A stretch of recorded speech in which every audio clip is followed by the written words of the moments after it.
This one's not level still. It's a little crooked. That's good. There we go. I think you look good.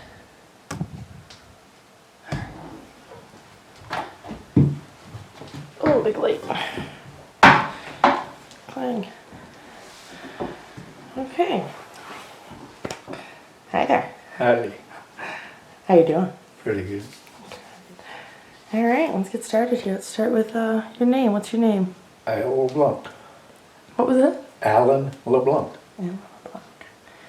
All right, how old are you? 66. How long have you lived in this area? About 11 years in this area. Some other places you've lived? I lived in Massachusetts till I was 5 years old, and we moved to Pennsylvania. I went to school in Pennsylvania till I graduated, and then I went in the Army. And then I've been stationed in Germany for 6 years. And the rest of the time I've been in Kentucky. That's pretty exciting. So what was it like growing up? Like what was... Well, there was 7 of us in the family, so things was pretty tight. It was, and then I went to work at 12 years old for my dad, and then he died when I was 14, in 1969, in a car wreck. And so I went to school and worked at the same time. My last 2 years of high school, I went to school half a day and just worked the rest. I got out of school to go work to help support the family. And then as soon as I graduated, and I went in the Army and got stationed here in Fort Knox, Kentucky. And then I stayed in there till almost 11 years, till my son's mother got killed. And then I got out to raise my son. He was 3 years old. And in the meantime, I lost my little girl when she was 2 months old. And she's buried in Germany, so that's kind of hard. She's nowhere close around to even go visit or anything. But and then I lived down on the river in West Point, Kentucky. Really liked it down there. Met a girl.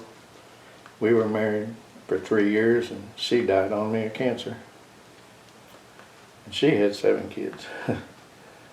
So I still keep in touch with them, but it's not like it was. And 4 years ago, my house burnt down up the road from here, about 7 miles up the road. The house burnt to the ground. So at the age of 63, I started all over again from nothing, from what I had on my back to. And now my son, he just actually, I bought this land and he purchased a double wide. And he works out of town most of the time, so, but I stay here all the time, and when they're in, they stay here. Him and his wife, he just got married a little over a year ago. But things aren't like they used to be, not at all. I've got 75 acres here. Nobody bothers me. It's peaceful, and that's the way I want it. I got a big garden. I raise my own cattle, slaughter my own beef, slaughter my own hogs. Pretty self-sufficient. You were definitely one resilient person. Well, thank you. Sometimes it's hard, you know, but I guess part of it, I just, after losing my second wife, I guess I just kind of stayed to myself. I just don't want to lose nobody else in my life that's that close to me. I really don't want that again. So I just kind of stay to myself. And I enjoy it out here. It's peaceful. No, you can see no neighbors around, you know. Go out and start a fire in the fire pit and sit there and relax. That's about it. And I still work full time. I run a garage. We work on tractors, we work on diesel trucks, cars, lawnmowers, just about anything. Anything that comes in, we're not smart enough to turn anything down. We just keep on working on anything. But we've had that business now for 7 years, and it's going pretty good. We've made it through all the hard times. It's still hard now. I mean, it's a struggle every month. But, you know, we just take it one day at a time. And 2 years ago, things was looking real good. I mean, everything was great.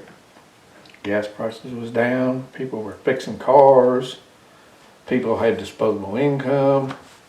You know, they was buying things. Now, everything's so high. People, they're not going to fix a car because they're not going to drive it that much. The ones who have to drive it, like here, you have to drive to work. There's no buses. No, there's no trains. There's no nothing. Nowhere to commute. Can't walk. No, and you surely can't walk. Can't really ride a bike.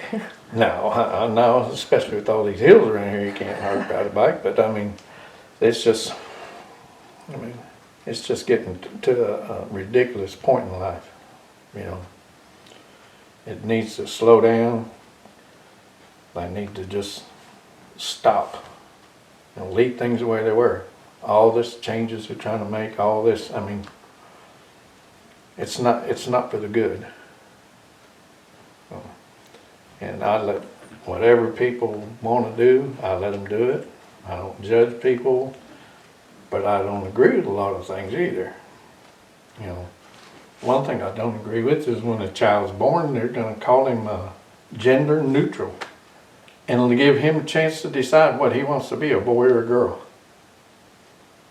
You know, not saying there's anything wrong with somebody deciding if they're a boy or a girl, but when you're born, somebody needs to know who you are. You know, I mean, I look down and think, yeah, that's my son. When my girl was born, yeah, that's my daughter. You know, maybe later on in life it might change. There's, you know, who am I to judge? Who am I to say anything about it? That doesn't concern me. It's just the way they're going about everything right now. It just makes it hard. You know, you have no freedom of speech per se. I mean, I do, because I don't care what anybody thinks of what I say. They either like me or they don't. You know, and if they don't like me, I haven't lost anything. If they do like me, I've gained a friend, somebody I can call, somebody I can talk to, somebody I can enjoy time with. You know, when they pull in this drive here, it's normally because they're invited. They just don't fall in and say, hey, I just want to meet you because you're such a nice guy. You know, that doesn't happen. You know, and when times get tough or rough and somebody pulls in the drive, they better hope I know them, because I'm taking care of me and mine. And anybody else that I know that wants to join me in mine, they'll be taken care of too. So, when you were growing up, what kind of work did you do with your dad? What kind of job did you guys do? Well, my dad, he sold office furniture, and we helped him move furniture at night. When we'd get out of school, we'd help him move furniture in the office buildings and filing cabinets and stuff like that. And then in the summer when we wasn't in school, he sold used furniture and carpet out of a warehouse, and me and my brother would work at, and we'd sell used furniture there. And then after my dad died, my mom tried to keep the business going, and she took in another guy as a kind of a partner and he was a carpet installer, and we installed carpet all hours of the night. That's so. And then in the meantime, I fixed my own cars. That's how I got started in the mechanic business. I was always fixing something. I was always tearing something apart. So pretty soon I figured after I had everything tore apart, I needed to learn how to put something together. So That's how I started learning mechanics. I wanted to see what make things work. I don't take things at face value. I want to know why, how come it works, what makes it work. So I just dig right in there and tear it apart and hope for the best. So after high school and stuff, and you decided to join the Army, what enticed you to join the Army instead of continuing on working? Well, at that time I was an apprentice chef. I was an apprentice chef at a big restaurant in town in Carlisle, Pennsylvania. And they wanted me to go to culinary school, and it just got to where people that knew my dad was real well-known guy. He was a real well-known person. And it got to where people thought they should tell me what to do, what they thought my dad would want me to do. And I just decided that I needed to get away from everybody and just figure out my life on my own. So I went in the Army. And I knew I didn't want to go to college, but I wanted to get some kind of training so I'd have something to fall back on. And my intention was to stay in the Army for 20 years, get out, retire, and just do a little work on the side of my own business. Just have a little business going, just for extra money, just to buy things, and you know. But then after my wife got killed and I got out of the Army, that changed a lot of things. But Did that happen in Germany with your wife? no, that happened in Elizabethtown, Kentucky.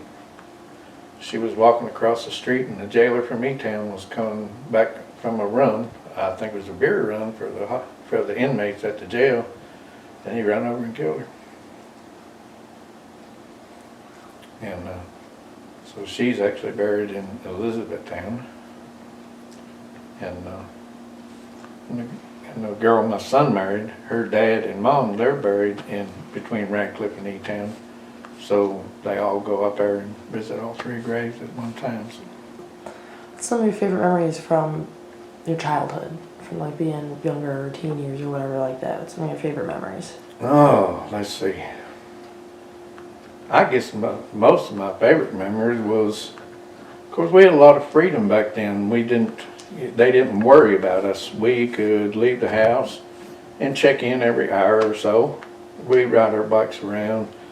We'd tear bikes apart, take two or three bikes and make one, and run around, walk through the fields, picking up Coke bottles, going to the local store up there, and turning them bottles in and getting us a whole sack full of candy.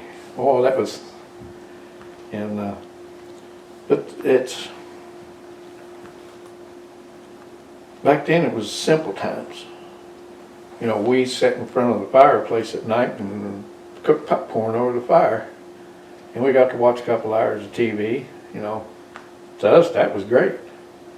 When my mom would can in the summertime, when we canned, after we get done canning and packing stuff down in the basement and putting it on the shelves and get everything cleaned up, she put turnovers in the oven, and we got to sit there and watch them turnovers cook. Watch it, man. That was to us, man. That was. Man, look at that thing. It's just getting big, you know.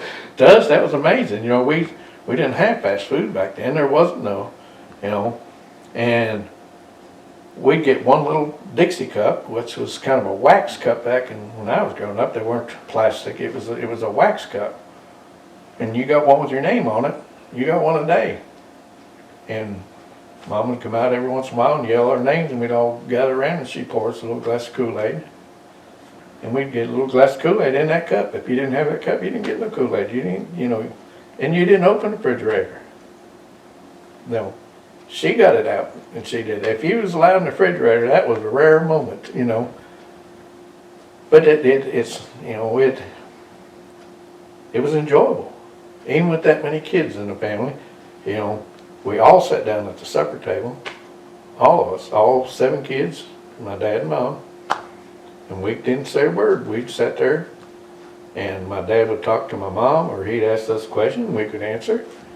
When we was done eating, we'd sit right there, and we'd ask to be excused, and if they didn't want us to leave, but no, you just sit right here at the table till we're done, and then, you know. there was a lot of discipline, but it was, you know, I wouldn't, you know, it was great. You know, that was part of our growing up. That's what the backbone was that made you strong and get out there in the workforce and really go to work. You know, you're just used to it. You know, we cut grass, you know, but we had our playtime too. We got to go out and ride our bikes. I mean, we'd ride anywhere. We'd ride up and down slate piles in the hills, take off, as long as we'd come back once an hour, said checking in. And my mom knew our voice. You couldn't have your brother check in for you. We tried that a couple times. It didn't work. But, of course, those were the younger years. And then, I guess when I turned 16, I started drag racing. And, of course, I had to hide it from my mom, which I thought I was hiding it, but I'm sure she found out. But, you know, I enjoyed that. And then, after my son got old enough, me and him raced. And we raced in the same class, raced side by side for 10 years straight. Never missed a race. And those are memories you can never, you know, even though all the pictures burned up when my house burnt down, you know, I've got some that people had taken, I've got some that the track had taken, I got a few, you know, that we pick up here and there. But the memories are there, you know. We can sit out here by the fire pit and he said, Dad, you remember that night you was going to take the high line and you just was going to take the low line and come up to the high line and almost cut me off? And, you know, we just, I mean, it's just, those are good times right there. Those are good times. And now, I mean, we do a lot of stuff together. Of course, we built a barn out here and we're developing the land a little bit and everything else. He helps me with cattle and stuff. A lot of work, but if you don't think of it as work and you enjoy it, it's fun. Even though you're dog tired at the end of the day and say, well, I'm sore all over, but you know, you just get up the next day and do it again.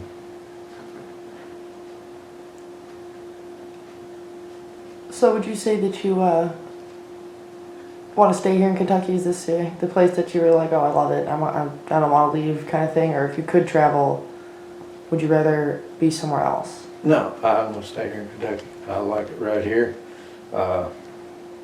If I'm not on a farm like this, I'd want to be on the river. But it'd be in Kentucky. I mean, all my family's still in Pennsylvania. You know, my brothers and sisters, well, I got one sister in Florida, but they're all in Pennsylvania other than her, the ones that's still alive. And they wish I'd come back home. I just have no desire. To me, this is home. I've been in Kentucky so long, it's like home, you know. If nobody had asked me if I wasn't from here, I'd never even speak of Massachusetts or Pennsylvania. You know, I just like this area here. And I've been to other places, don't get me wrong, I've been all over the place, you know. But when it's all said and done, I'm back here in Kentucky. What's some of your favorite places that you've traveled then besides Kentucky? Oh, let's see. I like Wyoming. Wyoming was nice. When my grandmother, she used to take me and my brother, and she'd drive all over the place, and we'd go with her. So we went to just about every state in the United States. Out in the Badlands, we went to Florida, we went to, you know, just anywhere, you know, and anywhere she wanted to go, she'd drive and we'd go, and we'd have a blast. And but we got to watch the geysers and all that stuff out there out in the western part. You know, all that's interesting and good. It's just not me. I like it right here where I can look at and it looks like you got a mountain in your backyard. And that's probably what, in Pennsylvania, don't get me wrong, now they got mountains. But it's just like here, there's a town 12 miles from here. Well, actually 7 miles, but 12 miles to the center of town.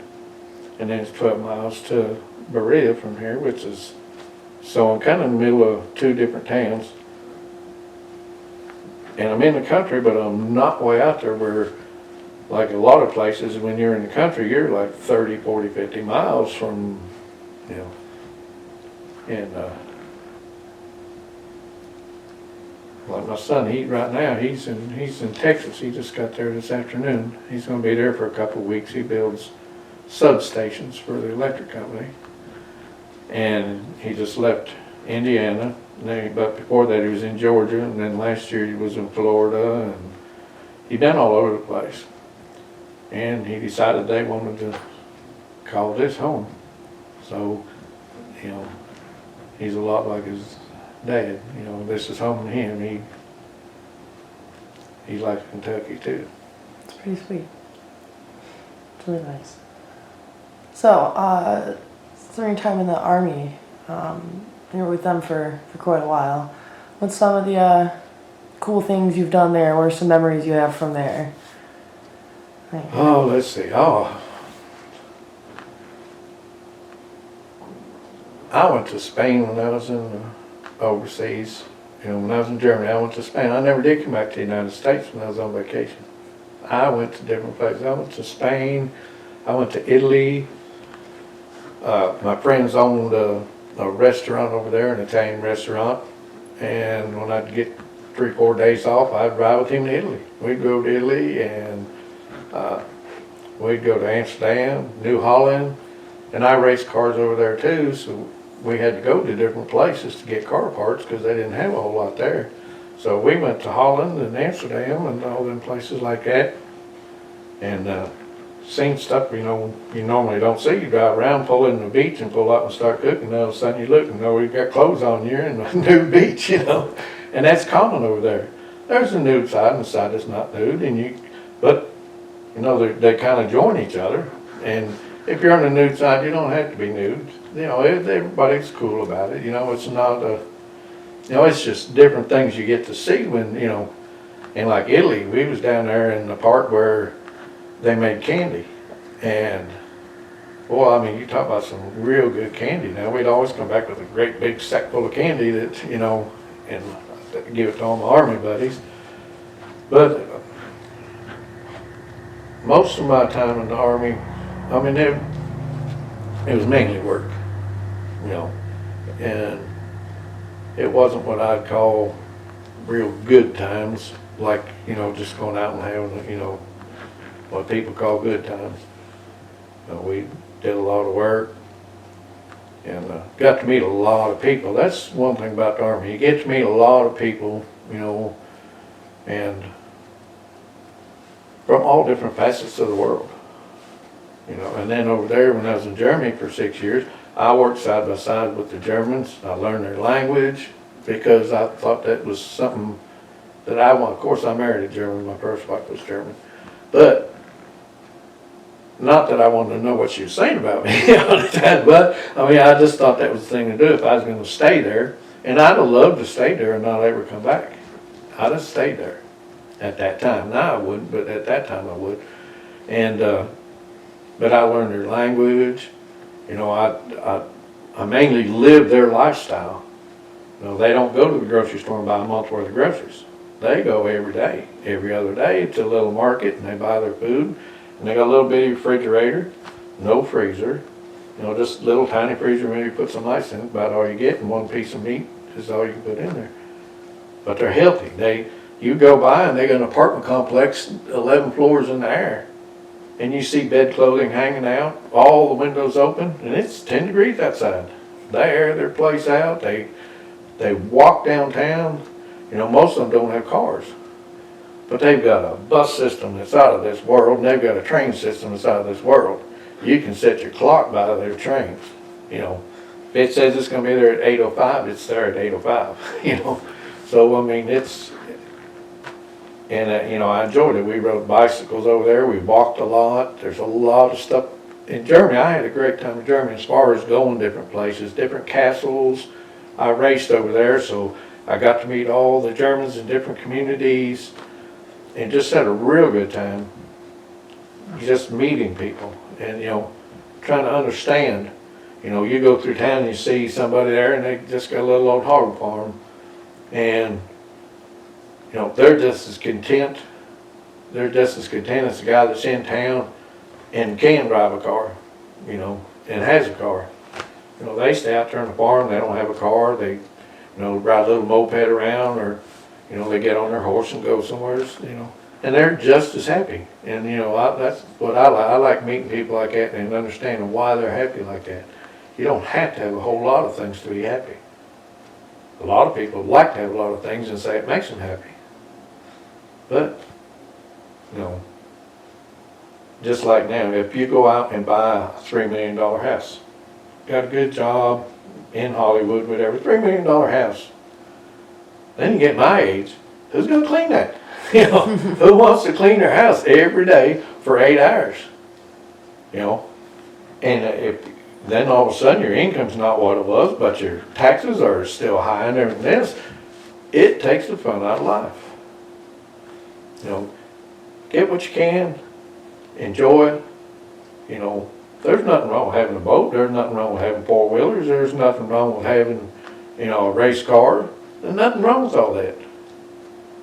But, you know, if you live within your means, you know how to make it work. And you can enjoy yourself more than wondering, man, how am I going to make this, you know, payment on this great big house I got that I don't need, but nobody wants to buy it. So, you know, where, you know, it's just what you get used to in life, I guess. Me, I'm just bare bones. Grab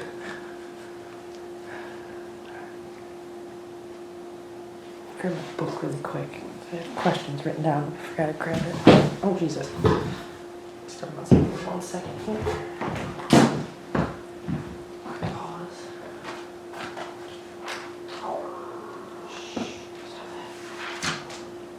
Sit over here next to this one and it's picking up sound. It's like,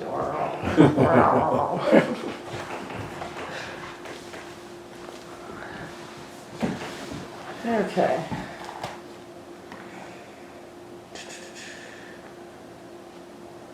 One second here while I scan.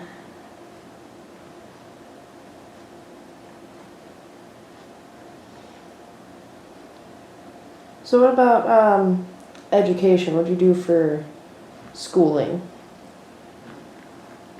I graduated from high school. That was one thing that my family was dead set on. You know, it usually takes 12 years, whether it takes you 20 or 30, you're going to graduate. So I didn't flunk, I graduated from school. And then the rest of my schooling was all where I was in the military. They sent me to different schools, different training. And then after I got out of the military and I worked for Midas for a while, I went to all the schools they offered there to learn everything I could on these newer model cars and stay up with them. So other than the high school education, mine's all just different training classes. I was never one for college. I still don't agree with, you know, 9 times 8 equals something, you know. That's a bad subject with me. Because if A, you know, if you take 9 times 3, that's 27. You know, no matter how you put it, 3 times 9, 9 times 3, the end result is 27. So if I take 9 times A, and the end result is 27, then I know it's 3. But it's not always 3. A can be any number. That's wrong. You know, it's wrong. And, you know, it's just like, you know, I can do math in my head where they want you now to break it down in the thousands, the hundredths, the tenths, the one. Who's got time for that? Do the hundreds, do the tenths, do the ones, you know, all that's just, you know, I built some really high dollar race cars. We drive a high dollar race car. We build a lot of tractors. We work on a lot of equipment, a lot of computerized things. Never once have I had to worry about knowing trigonometry or anything like that. It's all, you know, So I just wasn't much on the education side as far as, you know, I believe in high school, give you the fundamentals, teach you, learn a little bit about your history, you know. If they'll teach that nowadays, they'd be a whole lot better off. They don't want to teach that. They got their own agenda now, and it's nowhere near what it used to be when I went to school. You know, we learned about how you know, America was discovered. We learned about different wars. We learned what caused this and that. You know, now they don't want you to know none of that. That's all bad stuff. You know, they got their agenda, what they want you to know. You know, and it's nothing that I want my son, if he was growing up right now, to be in school learning. He'd have to come home and he'd learn the basics like I did, and I'd homeschool him and he'd work like I did.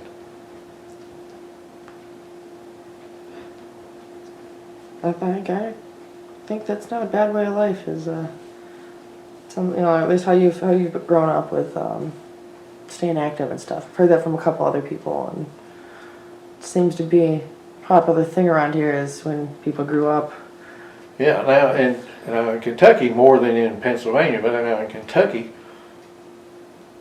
people that's 60 to 70 years old around here, 90% of them don't have it. Anywhere from a 3rd grade to a 9th grade education. That wasn't important to their family at the time. The importance to their family was survival. And the only way to survive is to get out there in the field and work. You pick tobacco, you stake tobacco, you cut tobacco, you house tobacco. When you have time, you go to school. And they still learn how to add, they still learn how to subtract, they still learn how to get along with people in the community, they learn different ways of life. Their emphasis wasn't on school. Where a lot of places, schooling is number one. They don't care if you have a job, they don't care. You know, I know somebody right now, she's been in school 12 years in high school, 4 years in college, 2 years for another degree, another 2 years for another degree, and now she's enrolling in for another 2 years for something. She's a professional student, and what she do? She sits at home. She don't have a job. All that education and no job. Why? I mean, it's just, I call them educated dummies. Then I probably shouldn't, but I mean, that's just the way I look at it. It's pretty funny. Have you done any like volunteer work around here, or kind of stuff you do to like help your community and everything? Well, per se, it's just volunteering, like for not so much. But if I'm driving down the road and I see somebody's cattle out, boom, I stop and help. Somebody's fence is down, I help them with their fence. You know, people trying to move, need a hand. You know, that's the kind of volunteering I do. And I'm not the type that I'm going to go down to the community bank and I'm going to serve food, or I'm going to hand out packages and everything else and expect to see my name in the paper because I did that. No, no. I mean, I don't really have the time to commit to a volunteer like that, which, I mean, it doesn't actually sound right to say, but I mean, I really don't. I work full time. I raise cattle. I work out here in this little farm here. We raise cars. You know, I don't have the hours to commit. And if you're going to do something like that, you need to commit. If you commit yourself, you need to do it. You know? And if I tell you tomorrow, hey, I'll be over there, I'm going to help you put your carport up, you can bet I'm going to be there. You know, I'm going to be there no matter what happens. I will be there to help you because I committed myself to it. And I mean, that's how we was raised. You know, your word is all you have.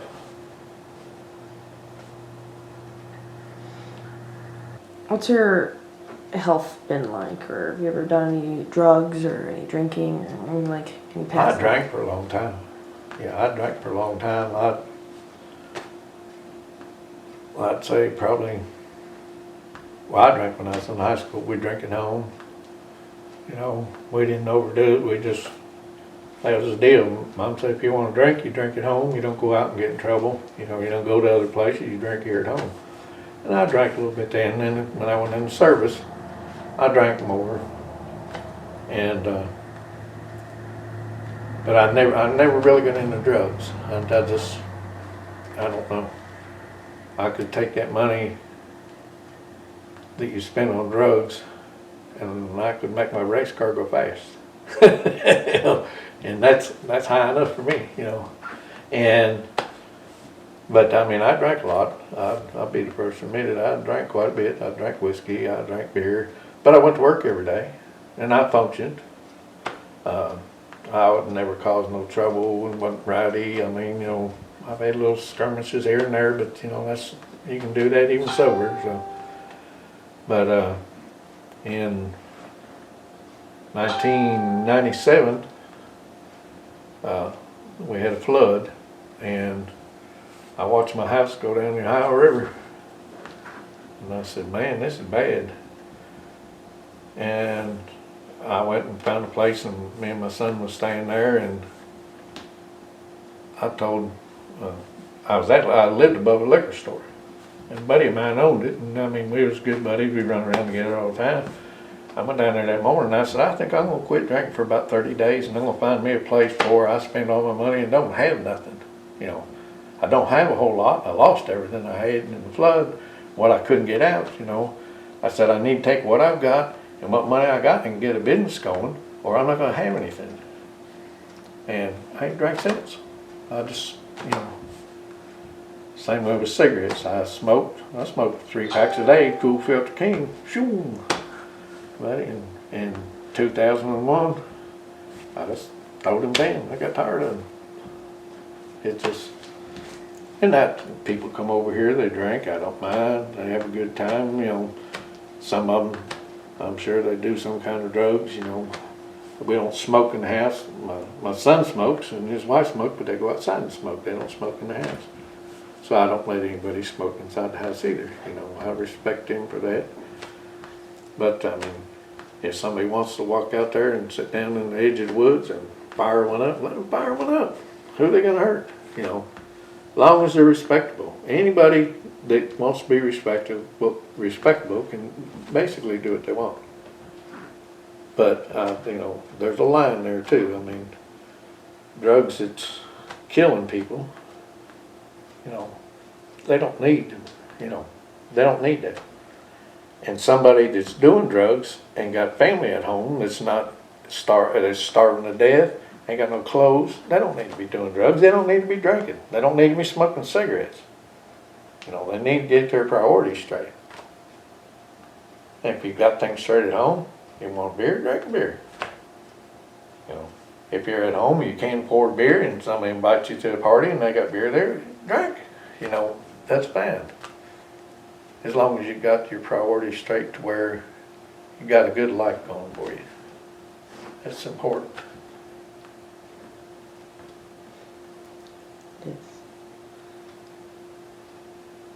So what are some of the things that you've done in life that you're really proud of? What's going to some of your greatest accomplishments? Oh, let's see. I'd say I took over a Boy Scout troop in a little town in West Point, Kentucky that didn't have one, and kids didn't have anything to do. And me and another guy, we decided we'd take that over and get the Boy Scout troop going. And we had a real good Boy Scout troop. And we'd go to summer camp. Their families couldn't afford it. We'd pool our money together and we'd make sure everybody got to go. And I had to work. I was still in, you know, I worked for the civil service and I had to work. So Mike and we had another guy to go stay there today, and I'd go there at night. so they could have somebody there and stay there, and we could go, and then I'd leave there at 5 o'clock in the morning, head to work, so I could be there at work. But I think that was one accomplishment I really was proud of, was running the Boy Scout troop and, you know, making a successful Boy Scout troop in that town. That was one thing.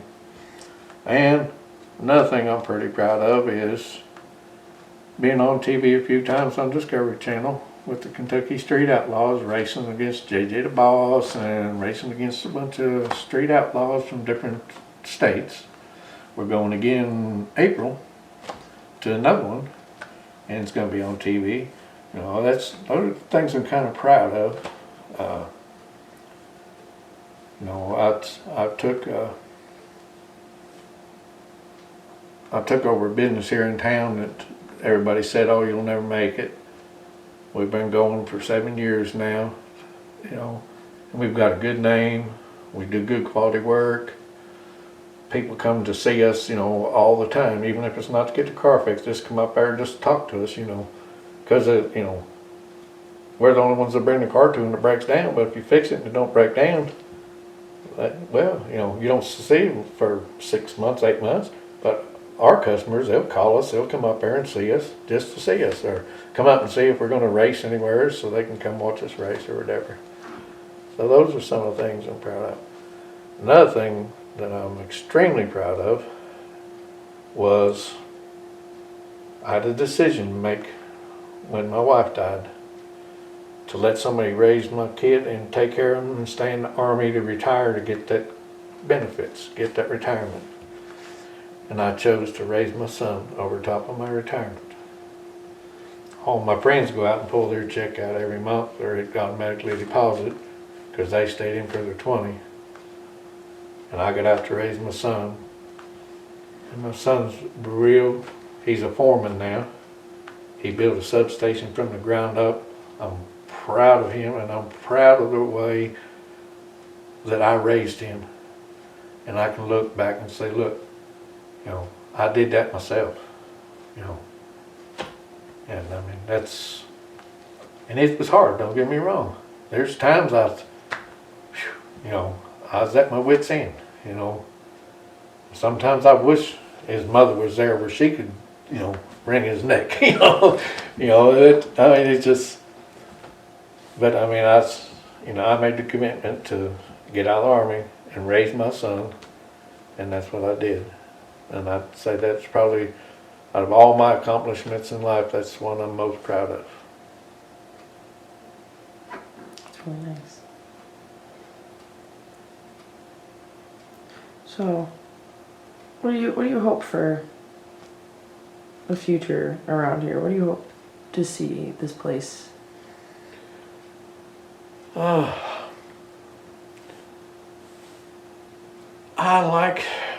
I'd like to see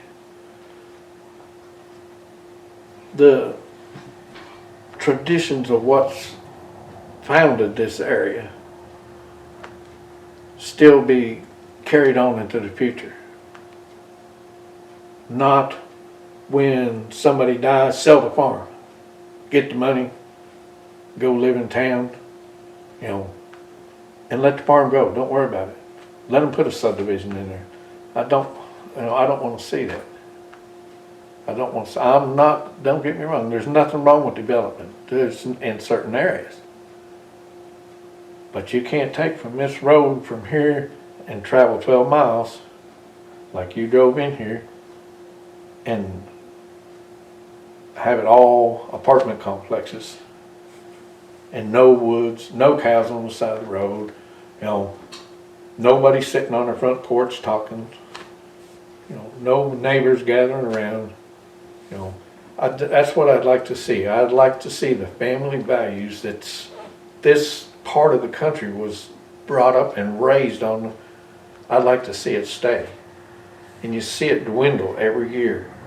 You know, somebody's mother dies. Well, what happened to the meals we used to have on Saturday, the get-togethers we used to have? When do you see it? At a funeral. You need to see people other than at a funeral. Because the first thing you say to everybody, oh, it's been a long time.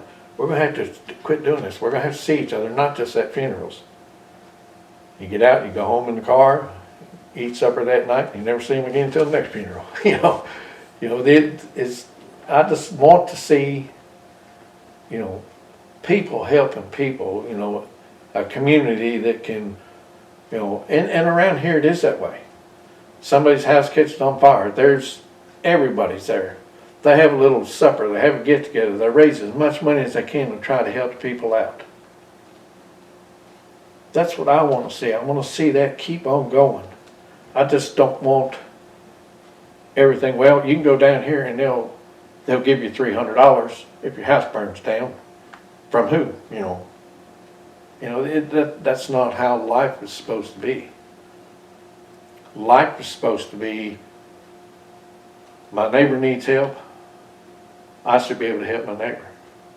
Not ask them, how much money are you going to pay me to do it? And there's things you got to get paid to do, don't get me wrong, the job's a job. But there's certain things you can do. If you was to move in next door and your cistern went bad and you had no idea how to fix the cistern, and I did, what kind of neighbor would I be if I didn't offer my help? Your porch falls down. How much is it for me to go over there and say, here, let me pound a few nails with you this weekend, we'll get it done? How hard is that? What are you out?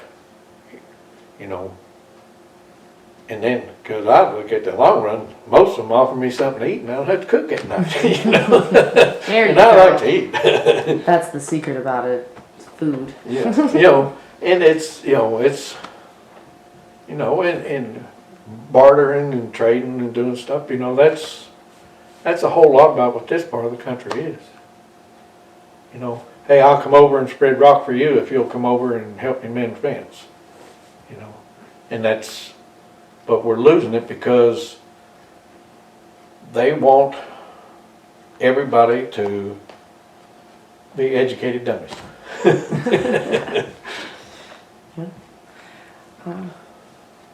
You've led a very interesting life and a very resilient person. So it's refreshing. It's nice to get to hear that there are still some people left in the world that will take no for an answer. Yeah, and it's just, and if it wasn't for having a good background growing up, I could have very easily, after I lost my first wife, I could have just gone down the deep end and kept drinking and gone and turned to drugs, not taking care of my son, and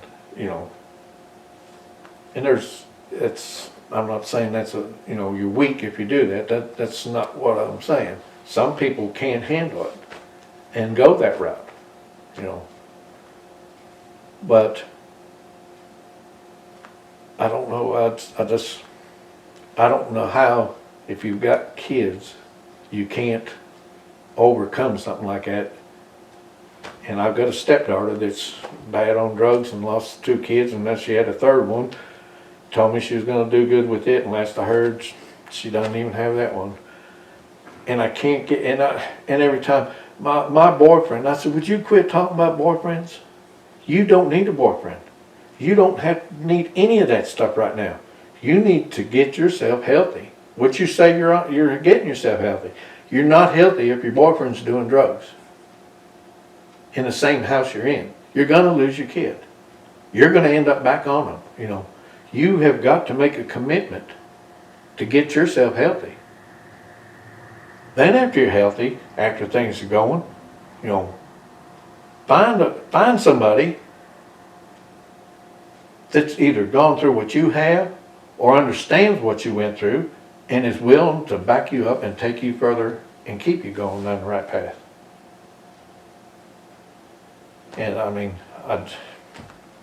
she steals, she does, everybody in the family's done turned against her own family, and that's, and I don't want to give up on her, but I know until she has to want to, not just tell me she wants to, she has to want to. And she must not really want to, because I offered her to come down and stay with her kid, no boyfriend, just her and her kid. I'd help her get a job, I'd help her get a car, and but I told her, I said, now, when you come down, we're going to the police station, and they're going to have the dog right there, and they're going to check and make sure you have no drugs, nothing like that on you coming into my house. You're going to be clean, and I'm going to keep you away from people like that, and you're going to stay clean. I'm not an enabler, Yeah, if you want to, if you don't have a problem and you want to drink a beer, fine, drink a beer. If you want a shot of whiskey, fine, that's fine. Drink some moonshine. I got moonshine here. Drink moonshine. That's fine. But if you got a problem, I'm not going to give it to you. If somebody tells me, man, I can't handle moonshine, but I want some, well, go find it. Don't touch mine. I don't drink it because I don't want to, but I keep it around. I keep a lot of things around I don't do. But if I know somebody's got a problem, it's not for them. It's not for them. So, I mean, it's just, a lot of people say, well, that's no way to look at it. How do you know if they have a problem or not? Well, you can kind of tell. If you see somebody every day and they're a little zombied out, they got a problem. If you see somebody functioning every day and then you see them after work and they want to drink a few beers, maybe smoke a joint or whatever, hey, that's fine and good if you can handle it and still work, But, somebody that has a problem, you don't want to be an enabler. That's... Do you have any last things you want to add about what it's like living out here? And what you enjoy about it? Oops. Well, what I really, really enjoy out here is I can take off in my car right now and drive a mile up the road and just pull over to the side of the road and talk to somebody sitting on their front porch, no matter how well I know them or how little I know them, and you'd think we're the best friends in the world. Or I can see somebody struggling and stop and offer to help and make a friend. And then when they come by and see me out here struggling, they'll stop and help me. That's the type of community I'm in out here. And if I'm not home, a car pulls in my drive, usually I'll get a phone call like, hey, somebody so-and-so was in your yard. Do you know who they was? They was in a silver car and, no, I don't know who that was. Well, they didn't get out, they turned around and left, So, I mean, we all look out for one another. And, I mean, you don't see that. I can take you in town, they got the apartments in there, and government apartments. And then people wouldn't help their neighbor for nothing in the world. They'd stand there and watch them drag groceries up the stairs, 78 years old, and make that woman drag her groceries up the stairs because they're watching the TV and they might miss their show. I can be in the middle of sitting here with the Street Outlaws on, which I love to watch. Sitting there in the middle of the Street Outlaws and get a text and somebody say, hey, I got a flat tire. Or, hey, do you know where I can get this or whatever? I'll stop, shut the TV off. Here, I'll help you out. We'll get it figured out. That's why I like living out here where I'm at. That's awesome. Yeah, you've definitely lived a very nice, very interesting life. I'm really glad that you shared your story with me. That was really neat. I like that a lot. You're quite an interesting person, and I'm glad I got to meet you. I was glad to share it. I really was. A lot of people don't care about other people's, how they grew up, how they was raised, their life story, And unless you talk with somebody or listen to them, you don't know. And the way the world is right now, so fast-paced and everything else, most people don't take the time to listen to somebody. Gossip's more important than the real story. Everybody would rather talk about Will Smith slapping Chris Rock in the face. Yeah, oh yeah. Yeah, now that's, price of gas so high, COVID ain't even traveling now. I mean, you don't hear nothing about it. All you hear about Ukraine, you hear this, Chris Rock, got slapped by Will Smith. It's still on TV. Drop it. I agree. Some of the important things in life that we need to know and understand are hush. It'll come out one day. Hey, we caught so-and-so taking our money and doing this. Okay? I want to hear it the next day. I don't want to hear about the neighbor getting into a fight and they have a domestic violence charge. I don't care. That's their business. But when you're talking about my tax money that I pay to do a certain job and do a certain thing with, and somebody's stealing it, they're stealing from me. I don't like being stolen from. Whether it's a little part of government, the big government, I don't like it. And that's what I want to hear about. I want the accountability for what I'm paying for. I want the accountability. I don't care about them Hollywood people. I really don't. I'm a race car driver. I love racing cars. I've raced cars all my life. I'll probably die racing cars as long as I can afford it. But I don't care about two race car drivers getting into a fight and calling each other names at the racetrack on Sunday and hearing about it for 6 months. Let it go. They'll sort it out. I agree. Alright. So, alright, I think I'm about to have questions for you, so I'm gonna tell everybody your name one more time. Alan LaBlanche. Alan LaBlanche. Well, thank you, Alan. I really appreciated hearing your story. That was a lot of fun. Well, I had a good time. I wasn't too sure how comfortable I'd be with it. Oh, you're Seemed natural. pretty good. It was wonderful. Alright, cool. All right. Thank you. Thank you.